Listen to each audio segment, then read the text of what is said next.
আসসালামু আলাইকুম, সবাইকে শুভেচ্ছা জানাচ্ছি। মাসুম মাহবুব দেখছেন ওপেন দাজ ইউটিউব চ্যানেল এবং মাসুম মাহবুব ফেসবুক পেজ।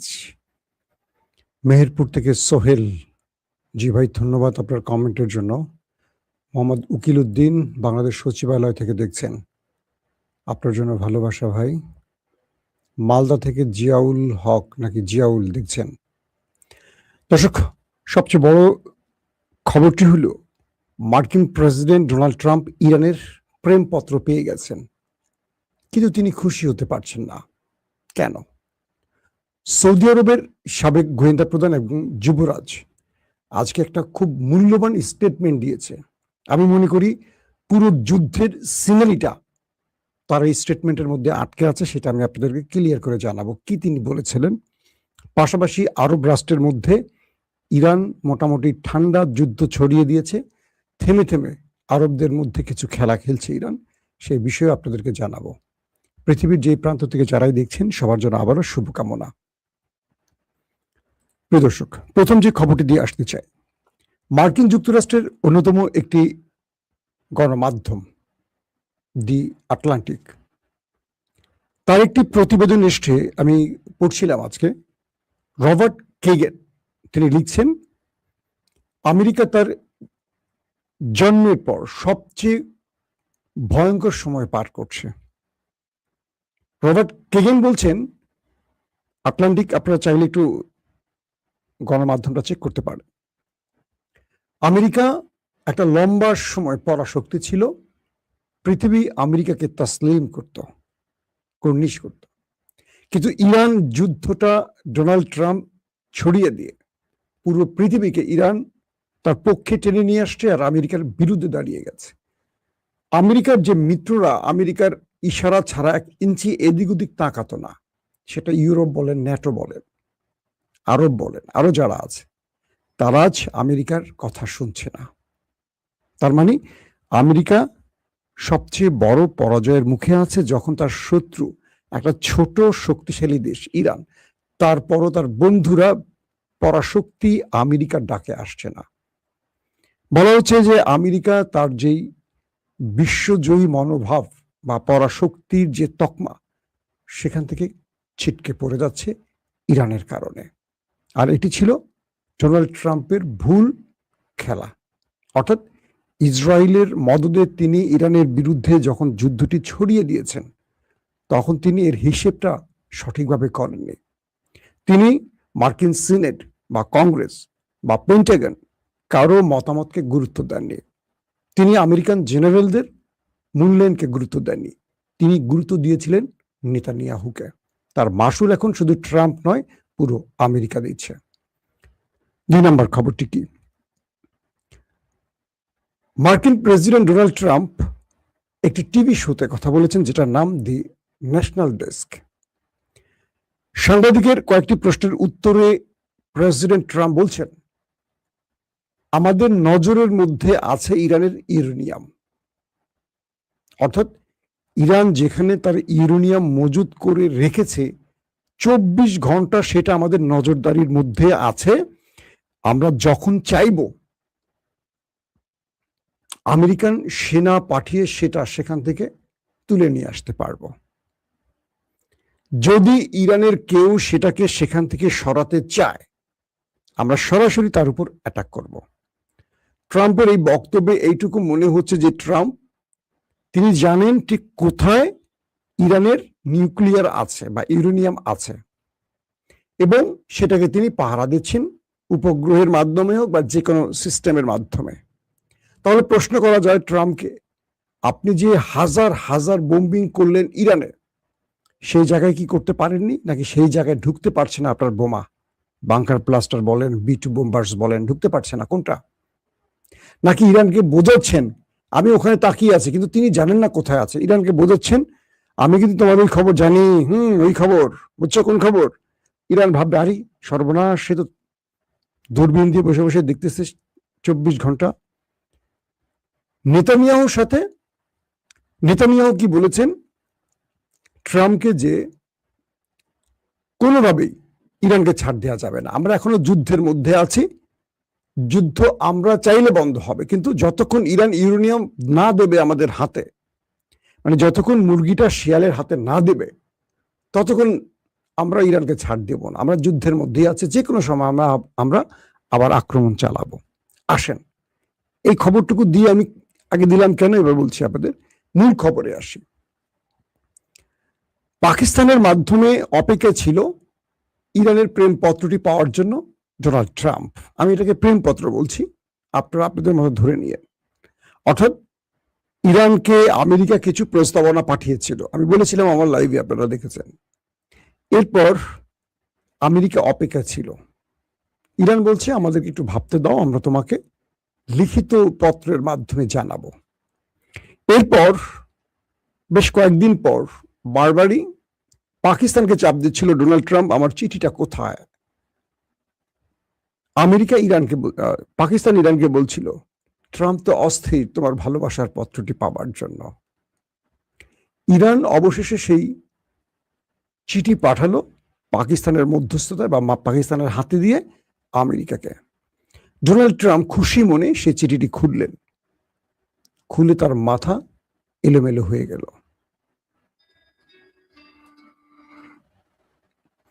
কারণ আমেরিকা ইরানকে যে প্রস্তাবনাগুলো পাঠালো সেই প্রস্তাবনাগুলোর পুরো উল্টো জবাব দিয়েছে ইরান। শুধু তাই নয়, আমেরিকাকে উল্টো ধমকও দিয়ে দিয়েছে, ডেডলাইনও দিয়ে দিয়েছে ইরান। আমেরিকা ভেবেছিল যে ইরান এই চিঠি পাওয়ার পর কিছুটা নরম হবে, সংযত হবে, সুর নরম করবে, কিছুটা আপোষ করবে, কিছুটা ব্লাব ব্লাব। কিন্তু এখানে চিঠির উত্তর আমেরিকাকে আরো অ্যাগ্রেসিভ ভাবে ইরান দিয়েছে। কিরকম?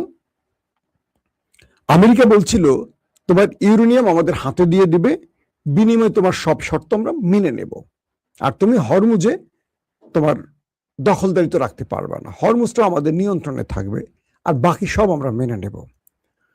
ইরান তার চিঠিতে বলছে আমরা ইউরেনিয়াম কোনো দেশের হাতে দেব না, এটা আমাদের হাতেই থাকবে, এটা নিয়ে কোনো কথা আমরা তোমার সাথে আর বলতে রাজি না, এটা আমাদের ইউরেনিয়াম আমরা আমাদের কাজে লাগাবো। 2, হরমুজ নিয়ে তোমাদের সাথে আর আমাদের কোনো কথা হবে না। হরমুজ এটা ইরানের স্ট্র্যাটেজিক পয়েন্ট, ইরান এখানে থাকবে এবং এটার দখলদারিত্ব বলি আর এটার পর্যবেক্ষণ বলি বা এটা নিরাপত্তা বলি, এটা ইরানের থাকবে, এটা ইরানের অঞ্চল, এটা আমেরিকার অঞ্চল নয়। আর বাকি যে বিষয়গুলো আমাদের আলোচনায় ছিল যে তোমরা আমাদের উপর নিষেধাজ্ঞা প্রত্যাহার করবে, 30 দিনের মধ্যে ইরানের উপরে যত নিষেধাজ্ঞা আছে সব তোমাদের প্রত্যাহার করতে হবে। 30 দিন ডেডলাইন দিয়ে দিয়েছে ইরান। পাশাপাশি ইরানের যত সম্পদ আছে বা ইরানের যত টাকা ফ্রিজ করে রাখা আছে পৃথিবীর বিভিন্ন দেশে আমেরিকার নিষেধের কারণে, সেই টাকাগুলো 1 মাসের মধ্যে ইরানকে ফেরত দিতে হবে। আবারও ডেডলাইন 1 মাস, সমস্ত অর্থ ইরানকে ফেরত দিতে হবে 1 মাসের মধ্যে। দ্বিতীয় গুরুত্বপূর্ণ কি, তোমরা আমাদের যে ক্ষতিগুলো করেছো 40 দিনের যুদ্ধের নামে, এই সকল ক্ষতিপূরণ 40 দিনের বা 30 দিনের মধ্যে পুষিয়ে দেবে, অথবা সেখানে টাইম একটু বাড়াতে চাইলে বাড়ানোর সুযোগ আছে, বাট আমাদের ক্ষতিপূরণ তোমাদের দিতে হবে। শুধু তুমি না বা আরবরা না, সবাই মিলে যারা আক্রমণের জন্য ভূমি দিয়েছে, রসদ দিয়েছে, বা যারা আক্রমণ করেছে, যারা সমর্থন দিয়েছে, অর্থাৎ আরবের ভূমি, আকাশ, স্থল ব্যবহার করেছে আমেরিকা, আরবকে ক্ষতিপূরণ দিতে হবে।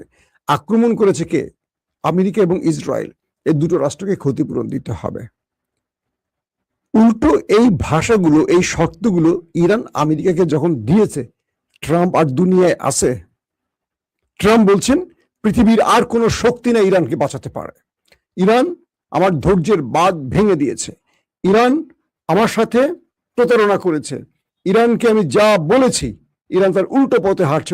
ইরান ডোনাল্ড ট্রাম্পকে চিনতে পারেনি, উনি কে। ইরানকে কঠিন মূল্য দিতে হবে, পরিণতি ভোগ করতে হবে। ইরান শেষ করে দিচ্ছি, ইরানকে করছে, ওই করছে, সেই করছে, ব্লাব ব্লাব ব্লাব।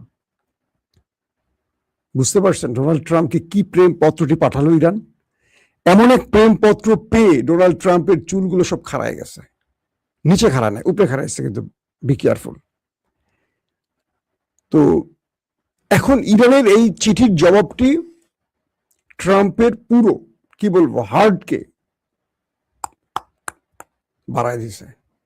ইরান বলছে তোমার সাথে আমি কোনোভাবে ইউরেনিয়াম নিয়ে কথা বলবো না, এটা আমার সম্পদ, আমি আমার কাজে ব্যয় করবো, শুধু এটুকু বলছি, আমি বোমা বানাচ্ছি না, তুমি শান্তিতে ঘুমাও। আর হরমুজ প্রণালী নিয়ে তুমি কোনো কথা বলবা না, এটা আমাদের অঞ্চল, এখানে আমরা টোল নিচ্ছি, টোল নেব, পৃথিবীর সব দেশ যা করে আমরাও তাই করব। এর মধ্যে ইন্টারেস্টিং ব্যাপার, আমেরিকা এবং বাহরাইন হরমুজ প্রণালীতে যাতে ইরান টোল আদায় করতে না পারে এই জন্য জাতিসংঘে এটার একটা খসড়া পাঠাই দিচ্ছে, যেন জাতিসংঘ ইরানকে হরমুজ প্রণালী থেকে টোল নিতে নিষেধ করে, বা একটা আইন বা জাতিসংঘের যে নিয়ম, জাতিসংঘের রাষ্ট্রগুলোকে যে নিয়ম ফলো করতে হয়। রাশিয়া কি বলছে জানেন? ওকে আমেরিকা, তুমি জাতিসংঘে যাও, জাতিসংঘ থেকে ইরানের বিরুদ্ধে তুমি নিষেধাজ্ঞা আনতে চাও, আমি সেখানে ভেটো দেব। যেহেতু রাশিয়া চীনের ভেটো পাওয়ার আছে, অতীতে পৃথিবীর সব দেশ ইসরায়েল কি বলে প্যালেস্টাইনের পক্ষে দাঁড়ালেও হাতে গোনা দু একটি রাষ্ট্র ভেটো দিত, এর মধ্যে আমেরিকা একটি, যে কারণে ফিলিস্তিন স্বাধীন হতে পারেনি। এখন সেম খেলাটি খেলছে রাশিয়া আর চীন। বলছে আমেরিকা, বাহরাইন, তোমরা জাতিসংঘে যাও, ইরানের বিরুদ্ধে তোমরা বিল উত্থাপন করো, বিচার দাও, নালিশ জানাও, কিন্তু জাতিসংঘে আমি তো আছি, আমি তো ভেটো পাওয়ার, একটি ভেটো রাষ্ট্র ভেটো দিলে সব খেলা শেষ। রাশিয়া বলে দিচ্ছে আমরা ভেটো দেব, তার মানে খেলা আরো জমে উঠছে। হরমুজ প্রণালী কোনোভাবেই ইরান ছাড়বে না, ঘোষণা দিয়েছে যে এটা আমরা ছাড়বো না। হরমুজ প্রণালী ইরানের জন্য এতটা গুরুত্বপূর্ণ স্ট্র্যাটেজিক পয়েন্ট যে এখান থেকে চাইলে প্রতি বছর তারা কয়েক শত বিলিয়ন মার্কিন ডলার আয় করবে, যেটা পুরো ইরানের অর্থনীতিকে ঘুরিয়ে দেবে। ইরান যে 40-45 বছর নিষেধাজ্ঞার মধ্যে ছিল, সেই ইরানকে রাতারাতি পাল্টে দিতে পারবে হরমুজ প্রণালী। পাশাপাশি ইরান আবার যোগ করছে যে আমাদের হরমুজ প্রণালীর নিচ দিয়ে পৃথিবীর গুরুত্বপূর্ণ 7টি সাবমেরিন কেবল যে গেছে, এটার জন্য এই প্রতিষ্ঠানগুলোকে আমাদের টোল দিতে হবে, টাকা দিতে হবে। তুমি আমার জল সীমার মধ্য দিয়ে তুমি নিয়ে ব্যবসা করবা, ট্রিলিয়ন ডলার আয় করবা, আমাকে টাকা দিবা না, এটা হতে পারে না। ইরান সেখানেও টোল আদার ঘোষণা দিয়ে বসছে, অথবা বলছে ইরান আমরা কেটে দিব, অথবা সেগুলো মেনটেন্যান্সের দায়িত্ব আমাদেরকে দিবা, ইরানকে দিবা, ইরান এগুলো মেনটেন্যান্স করবে, বিনিময়ে তুমি ইরানকে মোটা মোটা টাকা দিবা। ইরান ব্যবসা বুঝে গেছে, এক যুদ্ধ আমেরিকা ইরানের চোখ খুলে দিয়েছে, এবং ইরান এখান থেকে তার সারা জীবনের হারানো অর্থগুলো এখন টান দেবে। মানে আমেরিকা, ট্রাম্প নেতানিয়াহুর ফাঁদে পড়ে বোঝে নাই, আর নেতানিয়াহু তো শুধু যুদ্ধবাজ ব্যক্তি, বোঝেন নাই যে এই যুদ্ধটায় ইরান কি করতে পারে। যদি ইরান হেরে যেত, ইরান কিন্তু অনেক আগেই বর্ষতা স্বীকার করে, সমঝোতা স্বীকার করে বেরিয়ে আসতো। তার মানে যুদ্ধে জিতছে কে, যে শর্ত দিচ্ছে, তাই তো, আর তো কিছু বলা লাগে না। এই মুহূর্তে শর্তগুলো দিচ্ছে কে? ইরান, আমেরিকা না। আমেরিকা শুধু চিঠির অপেক্ষায় থাকে। দর্শক, তো এমন একটি পজিশন ইরান কখনো হাতছাড়া করবে না, হরমুজের মতো পজিশন, এটিকে কোনোভাবেই আমেরিকা আর দখলে নিতে পারবে না। ইরান এটার জন্য যা করার করছে। এই পয়েন্টটিকে তার হাতে রাখার জন্য ইন্টারেস্টিং ব্যাপার হলো যে আরব, মানে সৌদি আরবের, কাতার, কুয়েত এবং আরব আমিরাত, এই 3টি দেশে গত কয়েকবার ইরান হামলা করেছে। যদিও ইরান বলছে না আমি হামলা করছি, ইরান বলছে আমি আমার শত্রুদের সাথে কারা কারা আমার প্রতিবেশীরা সম্পর্ক রাখছে আর ইরানের বিরুদ্ধে ষড়যন্ত্র করছে তাদের আমি দেখতে পাচ্ছি। আরব আমিরাতে সফল কিছু অ্যাটাক হয়েছে, আরব আমিরাত বলছে যে আমরা এগুলো ইন্টারসেপ্ট করেছি, কিন্তু সব ইন্টারসেপ্ট করতে পারেনি। কাতারের মার্কিন পতাকাবাহী একটি মার্কিন মালিকানাধীন জাহাজে আক্রমণ হয়েছে দোহার খুব কাছ থেকে, 23 নটিক্যাল মাইল দূরে। বলা হচ্ছে কাতারের মানুষ যখন ঘুমাচ্ছে, হঠাৎ আকাশ কাঁপিয়ে ইরানের মিসাইল ড্রোন এসে সেই জাহাজটিতে হামলা করে। তবে ইরান এখানে খুব কৌশল নিচ্ছে, মুসলিম রাষ্ট্রগুলোতে যখন হিট করে তারা কিছু সিগনিফিকেন্ট কোড বা সতর্কবার্তা আগে দেয়, যাতে কোনো মুসলমান সেই দেশের মারা না যায়। এই যে কাতারে হিট হয়েছে, কাতারের পক্ষ থেকে বলা হয়েছে কোনো মানুষ আহত হয়নি, কিন্তু জাহাজে আগুন ধরে গেছে। কুয়েতেও সেম একইভাবে অ্যাটাক করা হয়েছে, কুয়েত বলছে আমরা ইন্টারসেপ্ট করেছি। অর্থাৎ ইরান জানিয়ে দিচ্ছে তোমরা আমেরিকা ইসরায়েলের সাথে যারাই প্রেম করবা, তোমাদের প্রেমের ছন্দ পতনের জন্য আমি আছি, তুমি প্রেম করো, আমার আপত্তি নেই, কিন্তু গালফ কান্ট্রি থেকে আমি আমেরিকাকে সরাবো। আমেরিকা হরমুজে পোদ্দারি করবে, আমেরিকাকে আমি টলারেট করবো না, সহ্য করবো না। তোমরা নতজানু পররাষ্ট্রনীতির লোক, তোমরা মাথা নিচু করা জাতি, তোমরা জুব্বাওয়ালারা ভিতরে পায়জামা ছাড়া চলো, বড় জুব্বা পরো, তাই তো? আমরা ইরান সেটা করব না। তোমরা আমাদেরকে বিশ্বাস রাখো, আমরা তোমাদের নিরাপত্তা দেব, আমরা ঢাল হয়ে তোমাদেরকে পাহারা দেব, কিন্তু তুমি আমার শত্রুকে ডেকে এনে আমার উপর হামলা করবে, এটা আমরা মানব না। এই জন্য প্রয়োজনে তোমাদেরকে মানচিত্র থেকে মুছে দেব। এটা হলো ইরান আরবের কাছে বার্তা। এই পরিস্থিতির মধ্যে সৌদি আরব বেশ চমৎকার কিছু খেলা খেলছে। এখন বলা যায় যে ইরান সৌদি আরবের এই খেলাটা আশা করছিল।